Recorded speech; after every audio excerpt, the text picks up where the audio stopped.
20 math skills, number 6, multiplying and dividing by 10 and 100.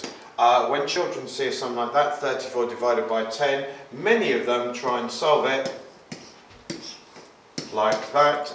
It will work eventually, but it'll take an awfully long time. Similarly, if they see 34 multiplied by 10, they'll try and solve it as a long multiplication sum.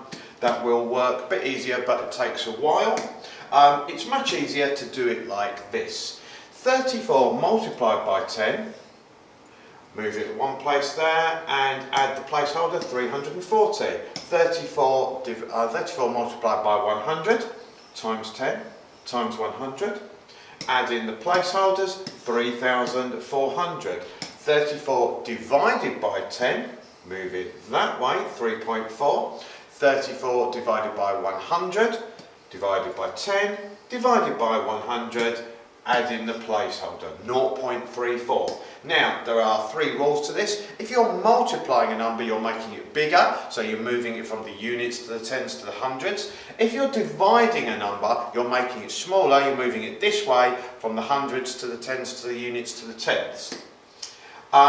The second rule is the amount of zeros is the amount of places that you move the number. So for example, if you're multiplying by 10, it's 1 0, you're moving the number 1 place that way. If you're multiplying by 100, 2 zeros, you're moving it 2 places. If you're multiplying by 1,000, it's 3 zeros, 1, 2, 3 places.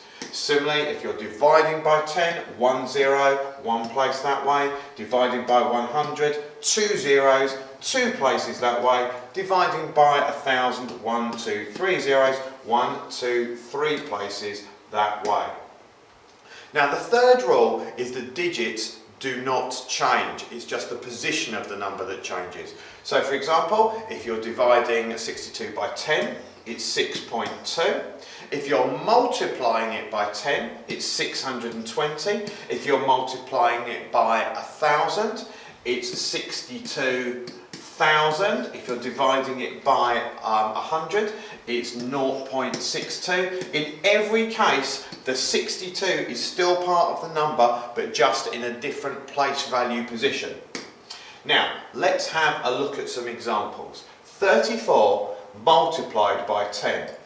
It's got 1 0 in it, so you move it 1 place that way, and of course you must add in the placeholder, 340. Now, I see this mistake all the time.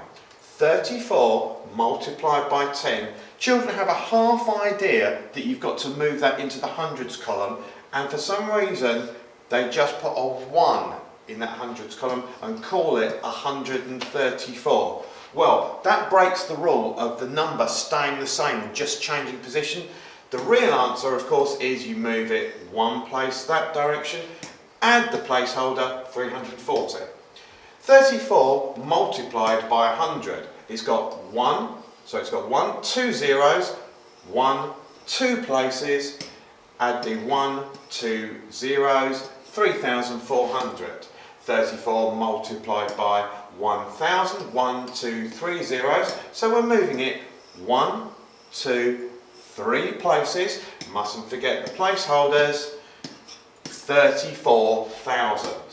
Similarly, if we're going to divide 34 by 10, it's got 1 0, we move it 1 place in that direction, 3.4. If we're dividing 34 by 100, it's got 1, 2 zeros, we're moving it 2 places in this direction, 3.4.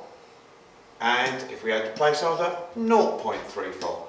Lastly, if we divide by 1,000, it's 1, 2, 3 zeros, we're moving it 3 places in this direction, divided by 10, divided by 100, divided by 1,000, a placeholder must go in there and there, 0.34. So finally, there are 3 rules to remember. Firstly, if you multiply a number, it's moving that way. If you divide a number, it's moving this way.